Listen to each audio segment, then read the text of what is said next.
할렐루야. 네, 예배하는 저와 여러분에게 하나님의 평안이 함께 하시기를 간절히 소망합니다. 최근에 이 이스라엘과 하마스 간의 전쟁 소식에 관련된 내용들을 아마 많이 들어보셨을 겁니다. 하마스가 가자 지구 내에 만든 지하 터널이 서울 지하철만큼이나 넓다고 하죠. 하마스는 이 지하 터널을 이용해서 이스라엘을 공격하고 또 숨는 이렇게 게릴라 전술을 사용하고 있어서 이스라엘은 하마스를 제압하기가 어려웠고 그 지하에 숨겨진 본부를 찾는 것이 급선무였다고 합니다. 최근에 일반에게 공개된 지하 터널과 근거지를 보면 이스라엘이 그 지하에 있는 근거지를 발견하는 데 애를 먹었던 이유가 나옵니다. 바로 민간인들이 거주하고 있었던 그 지역 아래에 만들었기 때문이었습니다. 가자 지구 내에 큰 병원인 알시파 병원 55m에 그들의 작전본부와 인질 억류 장소가 발견되었고, 최근에 발견된 하마스 무기 공장은 그들의 종교 이슬람 사원 모스크 아래에 있었습니다. 한마디로 하마스는 그들이 원하는 세상을 얻기 위해서 전쟁과 상관없는 민간인들을 방패로 삼고 그들은 자신들의 목숨을 부지하고 타인을 공격하기 위한 무기들을 만들어내고 있었던 것이죠. 그와 같은 지도자들이 정치 권력을 잡고 그들이 바라는 나라를 세웠다고 한들 아마도 그 정권은 국민들을 향해 폭력과 압제로 다스리는 나라가 될 수밖에 없다는 것을 우리는 어렵지 않게 추측할 수 있을 것입니다.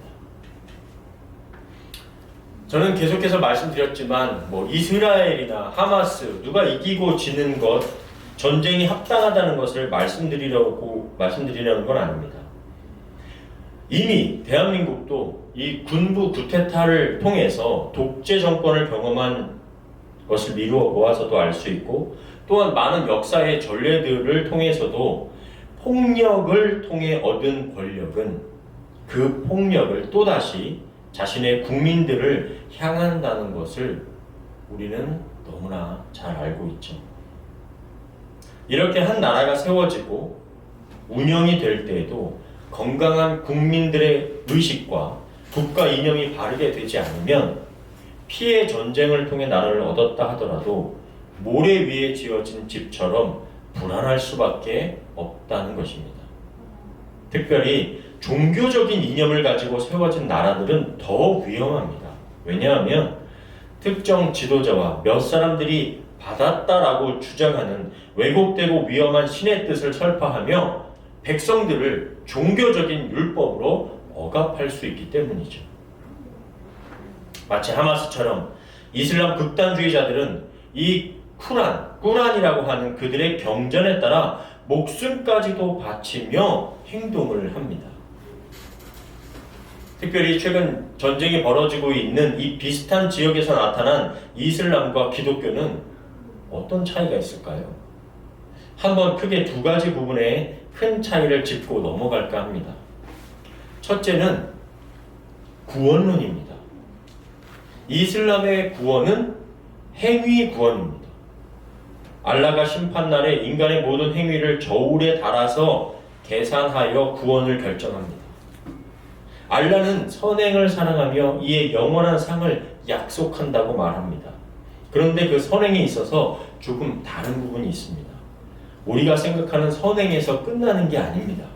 특별히 순교, 이슬람을 위해 죽는 것은 가장 큰 구원의 보장이 되며 심판을 받지 않고 모든 죄를 용서받게 된다고 꾸란은 말하고 있습니다. 그래서 순교, 죽음 중에서도 이 성전이라고 말하는 거룩한 전쟁, 지하드라고 표현하는데요. 그것으로 인한 죽음을 더욱 사랑합니다. 그래서 그들은 자신들의 몸에 폭탄을 두르고 자살까지도 서슴지 않는 것이죠. 유명한 사건이 우리가 잘 아는 미국의 9.11 사건입니다. 비행기를 납치해서 미국의 트레이드 빌딩에 그대로 비행기를 들이받아 사람들을 죽게 만든 사건이죠. 그뿐 아니라 이스라엘 내에서만 일어난 테러로 수천 명이 사망을 했습니다. 그들은 인간의 원죄 또한 부정합니다. 원죄를 부정한다는 것이 결국 행위 구원으로 연결되는 것인데요. 자신의 공로와 의로 구원을 받는다라고 말하죠. 그러나 반대로 기독교는 모든 인간은 타락으로 인해 원죄를 가지고 있음을 인정하고 오직 예수 그리스도 안에 있는 속량으로 하나님의 은혜로 값없이 죄사함을 받고 의롭게 된다는 것을 믿습니다. 구원은 인간의 행위나 공로로 이루어지는 것이 아니라 하나님께서 은혜로 우리에게 주신다는 것을 믿는 것이죠. 두 번째 차이는 선교관이 다릅니다. 이슬람은 이슬람 국가 건설이 목표입니다. 그러나 기독교는 하나님의 나라가 목표입니다. 그래서 이슬람의 선교 목적은 이 땅의 정치적인 이슬람 국가를 건설하는 것입니다. 그 나라는 정치적이고 군사적인 나라예요. 그 나라를 위해서 모든 수단이 정당화됩니다. 거짓말, 폭력, 자살, 테러, 전쟁. 그래서 가끔 우리가 이슬람 문화권에 있는, 특별히 중동권에 있는 분들이 거짓말을 하고도 아무렇지 않아 하는 것을 경험하신 적이 있을 것입니다. 거짓말도 그들의 문화가 되어버린 것이죠. 물론 중동에 계신 분들이 다 그렇다는 건 아닙니다. 이슬람 국가가 번성하기 위해서 수단과 방법을 가리지 않는 것이죠. 그래서 과정이 어떻게 되든 결과를 위해서 계속 그렇게 나아가는 겁니다. 그러나 기독교의 선교 목적은 하나님의 나라에 있습니다. 그 나라는 이 땅에 어떤 국가를 세우는 것이 아니라 의와 평강과 희락의 나라를 바라는 것이죠. 하나님께서 통치하시는 개인과 나라를 꿈꾸며 살아가는 것입니다. 그 나라는 예수 그리스도의 십자가와 복음과 사랑으로 이루어지는 나라죠. 한마디로 구원과 영원한 생명을 전하는 것이 하나님 나라를 이루어가는 데에 목표를 하고 있는 것입니다. 하나님 나라가 이루어지는 결과도 중요하지만 그 모든 과정에 있어서 우리는 하나님의 사랑과 이웃 사랑이라는 큰 십자가의 기둥을 가지고 중요하게 여기며 살아가는 것이죠. 이러한 가치관, 세계관의 차이는 별것 아닌 것 같지만 인간의 삶과 죽음에까지 영향을 주는 핵심 가치라고 볼 수가 있습니다. 그런 의미에서 오늘 예수님은 우리가 이 땅에서 살아갈 때 어떤 가치관을 우선순위로 우리 삶을 살아야 하는지 한 구절로 명확하게 말씀해 주고 있습니다. 우리 오늘 말씀인데요. 다시 한번 읽어보겠습니다. 시작. 그런즉 너희는 먼저 그의 나라와 그의 의를 구하라. 그리하면 이 모든 것을 너희에게 더하시리라. 이 말씀에서 우린 먼저 세 가지를 좀 확인할 수가 있습니다. 첫째는요, 사람에 대한 거예요. 사람은 어떤 존재일까요? 이 말씀에서 보면 구하는 자입니다. 영어로 보면 seek라고 되어 있는데 사람은 이 단어로 보면 seeker가 되는 것이죠. 우리는 죽을 때까지 끊임없이 구하며 사는 존재예요. 아기로 태어나서 엄마의 젖을 구합니다. 놀이를 구하고 밥을 구하고 또 성장해 가면서 배필을 구하고 직업을 구합니다. 성공을 구하고 어떤 이는 물질을 구하고요. 어떤 이는 아름다운 것, 예쁜 것, 멋있는 것을 구합니다.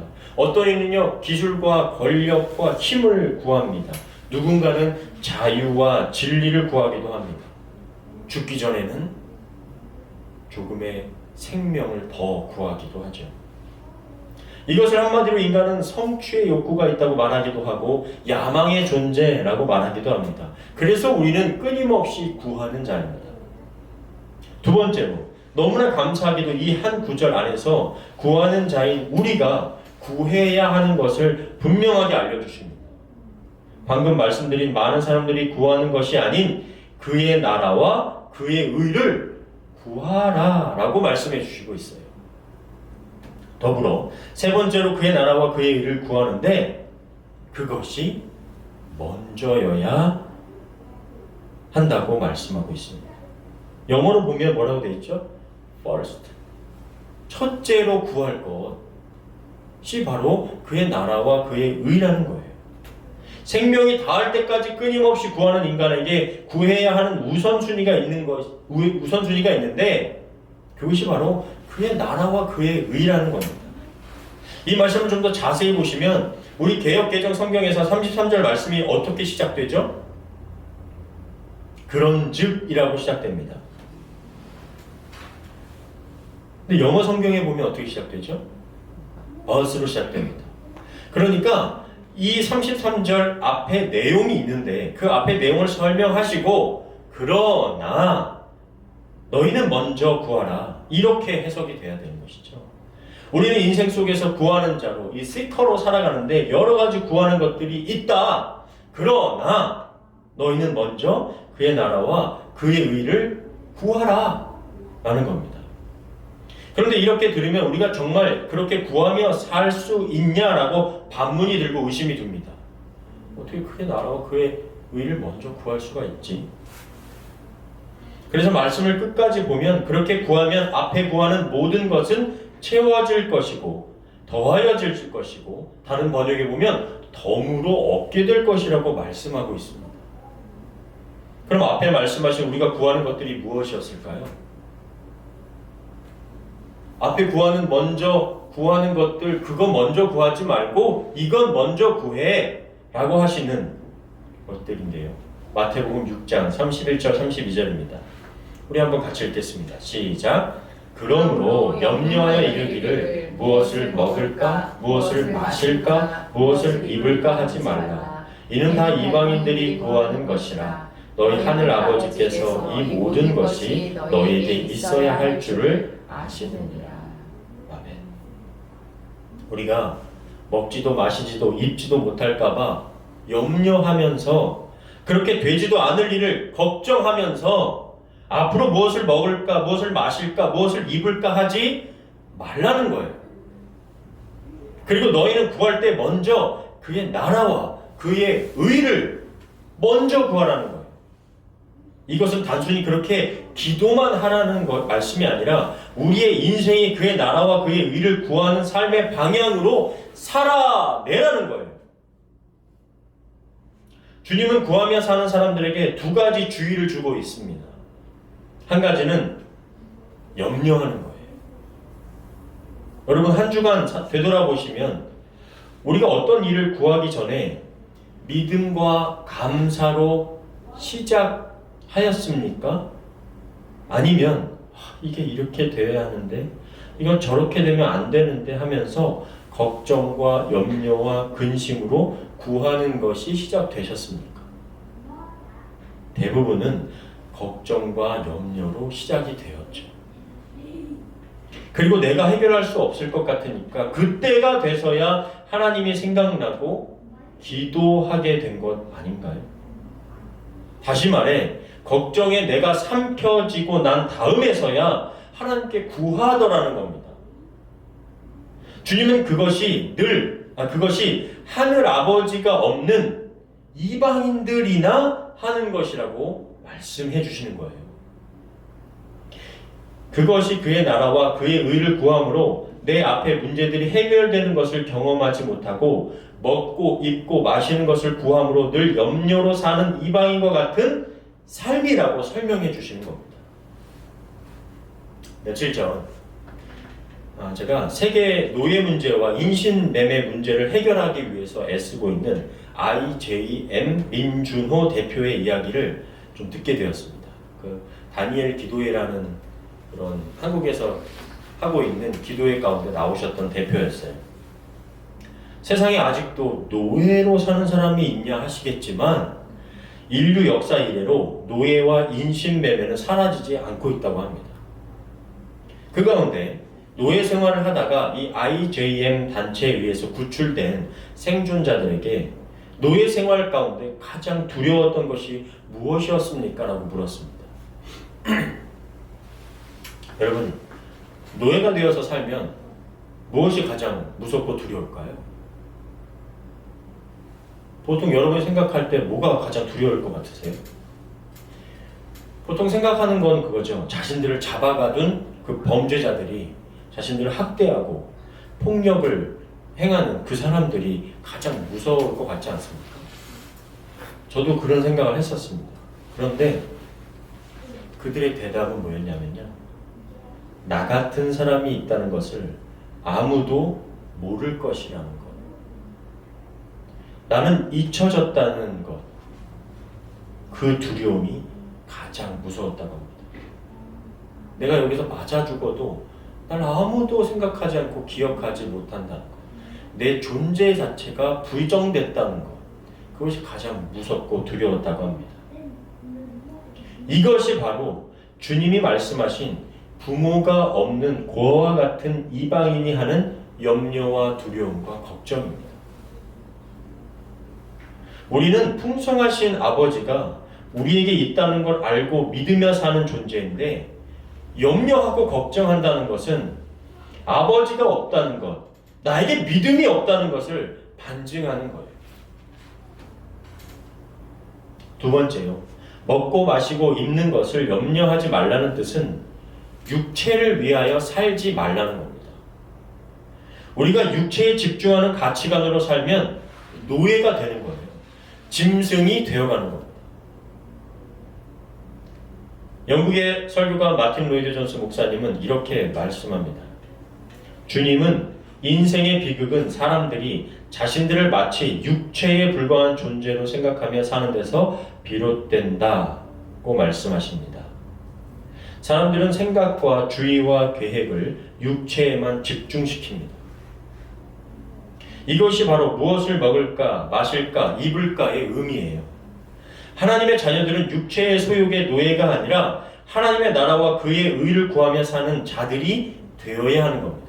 그것이 먼저 된 뒤에 내 육체를 위하여 사는 삶을 살 때 무너지지 않고요, 허무하지 않고요, 쾌락적으로 치우치지 않게 되는 겁니다. 제가 이 설교를 준비하면서 이 영국의 마틴 로이드 존스 목사님의 주석을 읽고 있었습니다. 목사님께서 그 당시 사람들의 시대상을 가지고 말씀한 내용이 있는데 그 부분만 한번 제가 떼어서 읽어드릴게요. 사회 전체가 먹고 마시고 입는 것에 노예가 되어 있습니다. 이 얼마나 비참한 모습입니까? 현재 미국이 이 문제에 깊이 빠져 있습니다. 미국인들이 이 문제를 교회병, 교회 컴플렉스라고 부릅니다. 이게 어떻게 번역했는지 전 잘 모르겠어요. 근데 한국말로 봤을 때는 이렇게 표현하고 있습니다. 미국에서 교회에 사는 여성들은 이웃 사람들에게 뒤지지 않을 만큼 먹고 마시고 입고 집을 꾸미고 차를 타느라 엄청난 스트레스를 받습니다. 이러한 스트레스 때문에 우울해지고 정신적인 문제까지 일어납니다. 이것이 노예의 삶입니다. 뒤이어서 중간에 띄고 이런 글귀가 나옵니다.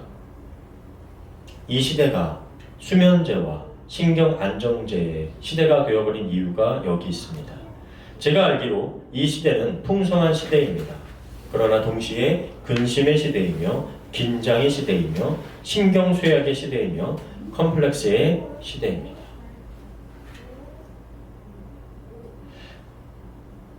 여러분 대부분은 마틴 로이드 존스 목사님을 잘 모르실 겁니다. 그런데 혹시 이 내용을 보시면 이 목사님께서 이 내용을 언제 설교하신 것 같으세요? 네, 지난주에 하셨다고 해도 과언이 아니죠. 그런데 이 설교는요, 1963년 영국에 있는 웨스터민스터 채플에서 한 설교의 대부분입니다. 영국 웨스터민스터 채플이 어디시냐면 그 왕위 즉위식, 이번에 찰스 웨슬리가 이제 엘리자베스 여왕이 죽고 뒤이어서 이제 왕이 됐잖아요. 거기가 바로 웨스터민스터 채플입니다. 이 설교가 1963년 거기서 한 거예요. 지금이 2023년이고 1963년도에 하신 설교니까 정확히 몇 년 전이죠? 60년 전입니다. 그러면 60년이 지난 지금 우리는 더 똑똑해지고 발전되었고 손에 전화기뿐 아니라 컴퓨터도 들고 다니는 시대가 되었지만 우리의 삶의 우선순위와 인간의 정신과 영혼이 나아졌다고 감히 말할 수 있을까요? 저 시대와 우리 시대가 너무나 비슷한 거예요. 저 사람들이 추구하고 있던 것과 우리 시대가 추구하고 있는 게 너무 똑같은 거예요. 말도 못하게 발전됐는데 60년이 지난 지금 먹고 입고 마시는 문제가 해결되고 더 좋아졌다고 말할 수 있을까요? 우리는 하루도 먹고 입고 마시는 문제에서 자유해졌다고 말할 수 있을까요? 육체를 쫓아 살아가는 인간은 오히려 더 지금 피폐해지고 더 약에 의존하며 살고 있고 정신과는 호황을 누리고 있고 근심과 걱정과 염려가 떠나지를 않고 있습니다. 60년 전보다 더 돈하며 돈의 노예가 더 많아졌을 뿐 돈에 자유한 사람은 더 줄어들지 않았습니까? 빈부의 격차가 그 어느 때보다도 극에 달한 시대라고 온 세상이 말하고 있는 시대가 되어버렸습니다. 무슨 뜻일까요?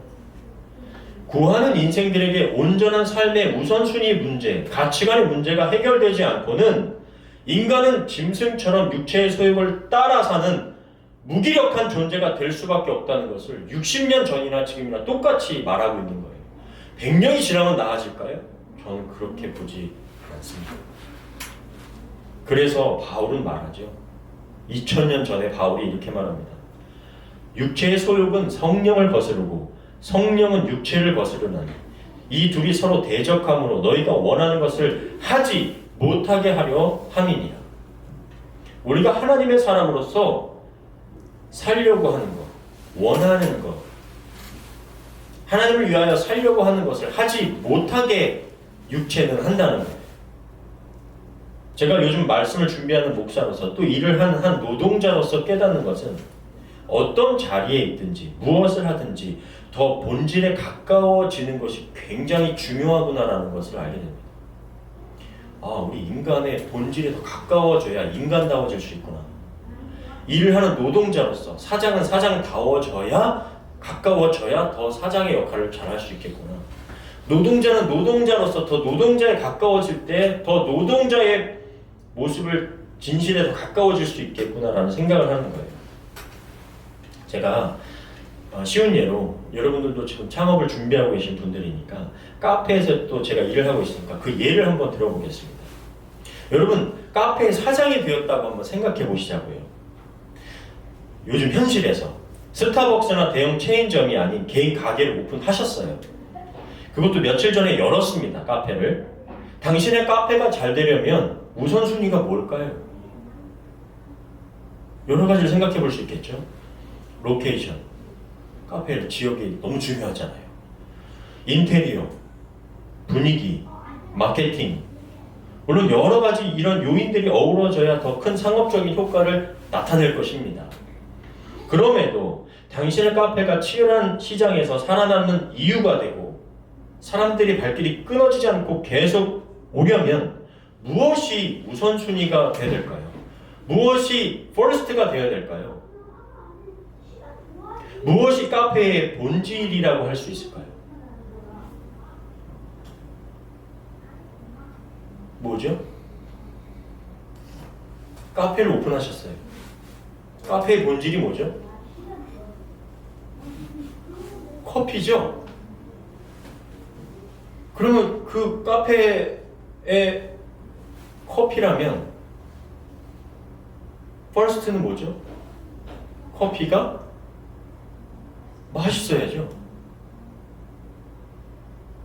다른 거 생각하지 않고 단순하게 카페를 했으면 커피가 맛이 있어야죠. 그게 퍼스트지 않을까? 우선순위 아닐까요?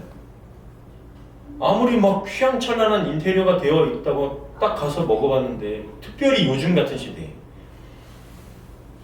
요즘같이 스타벅스와 많은 체인점들이 있고 커피에 대한 사람들의 입맛의 기준이 높아진 상황에서는 더 커피가 가진 본연의 맛을 잘 내는 카페가 되어야 그래도 좀 살아남을 수 있지 않겠습니까? 제 생각입니다. 며칠 전 이런 글을 보았어요. 동네 작은 빵집이 대기업 빵집을 이기는 시대이다. 핑계는 없고 진정성과 방향의 문제다. 저는 교회도 마찬가지라고 생각합니다. 그동안 많은 사람들이 교회의 크기에 따라 메가처치, 대형 교회, 스몰 처치 이런 식으로 불렀어요. 그런데 최근 미국에서는 미니 처치라고 부르는 더 본질에 가까워지려는 의미의 작은 교회들이 많아지는 추세라고 합니다. 왜 그렇죠? 왜 이렇게 될까요? 그동안 많은 교회가 대형화에 초점을 맞추어서 교회의 본질을 잃어버리고 썬데이 크리스천, 의자만 대고 가는 벤치 워머 크리스천, 삶의 변화는 없는 종교인을 양산했던 것에 대한 반작용, 반성으로 이런 미니 처치를 추구하는 사람들이 나타나는 건 아닐까요? 또 며칠 전에 나나이모 섬에서 원주민들과 함께 살고 계신 그곳에서 교회를 하신 조용환 선교사님의 글을 잠시 보게 되었어요.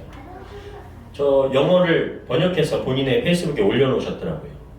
목사의 역할은 큰 교회를 키우는 것이 아니다. 목사의 역할은 제자를 만드는 성숙한 제자를 키우는 것이다. 쉽게 표현해서 지금 여기서 믿음을 가지신 우리 두 분이 가정에서 믿음이 있는 두 자녀를 키우는 거예요. 그게 교회입니다. 그게 목사의 역할이에요. 제가 그동안 듣고 본 것을 이런 글들을 보면 되새겨 봅니다. 그동안에 공부했던 여러 가지들, 교회가 성장하는 방법, 설교 잘하는 방법, 전도하는 방법, 제자훈련 교수법 등등 이런 류의 교회 안의 방법론들이 분명 도움이 되기는 합니다만 이와 같은 것들은 교회인 우리의 본질이 아닌 것은 분명하죠. 최근 더 무겁게 제 생각과 가슴에 그리고 느껴지고 깨달아지는 것은 무엇을 하든지 인간은 본질에 더 가까워질수록 더 사람다워지고 더 깨닫게 되고 더 참다운 삶을 살아가게 되는구나라는 거예요. 그러면 인간이 더 가까워져야 하는 본질은 뭘까요? 인간이 인간다워질 수 있는 것, 그 본질에 가까워지는 것은 뭘까요? 오늘 말씀에서도 분명히 말씀하는 우선순위는 뭘까요? 다른 것은 다 차선이 되어도 우리의 첫 번째가 되어야 할 것은 뭘까요? 그게 바로 우리를 만드신 하나님, 예수 그리스도십니다. 오늘 마태복음 6장 33절을 유진 피터슨의 메시지 성경으로 다시 한번 읽어드리겠습니다. 너희는 하나님이 실체가 되시고 하나님이 주도하시며 하나님이 공급하시는 삶에 흠뻑 젖어 살아라. 뭔가 놓칠까봐 걱정하지 마라. 너희 매일의 삶에 필요한 것은 모두 채워주실 것이다.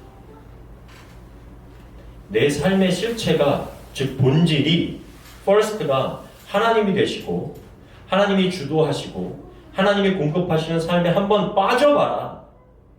본질 대신 주님께 좀 가까워져 봐라. 그러면 진짜 인생의 맛을 알게 될 것이다. 나머지는 하나님 다 채워주신다. 사랑하는 저와 여러분, 인생의 앞날이 걱정되십니까? 저도 그렇습니다. 하루하루가 저도 진짜 모르겠습니다. 그런데 지금까지 어떻게 한국에서 그리고 캐나다에서 살아남으셨습니까? 어저께 동생하고 통화하다가 둘이 서로 어쩌다 지금 40대가 됐냐 막 이러면서 서로를 비하하면서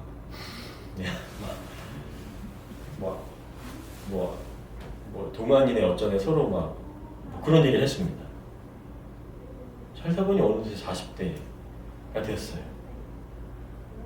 어떻게 이 캐나다에 오셔서 지금 10년을 또 살아내고 계십니까? 그럼 앞으로도 또 살아남을 수 있지 않을까요?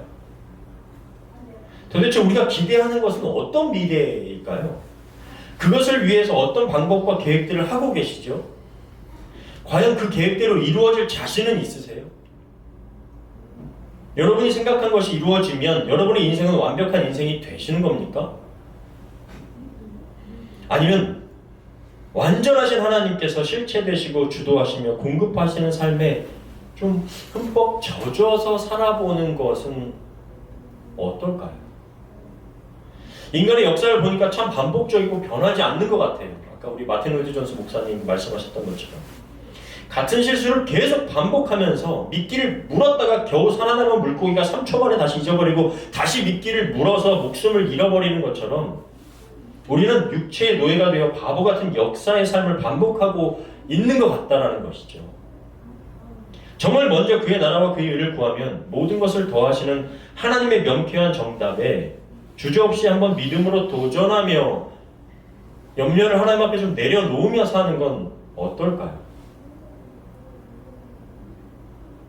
저와 여러분의 삶을 통해 하나님의 나라를 이루어 가실 놀라운 은혜의 삶에 좀 한 발 얹어 보시는, 그렇게 하루하루 살아보시는 저와 여러분 다 되시기를 주님의 이름으로 간절히 축원합니다. 아멘.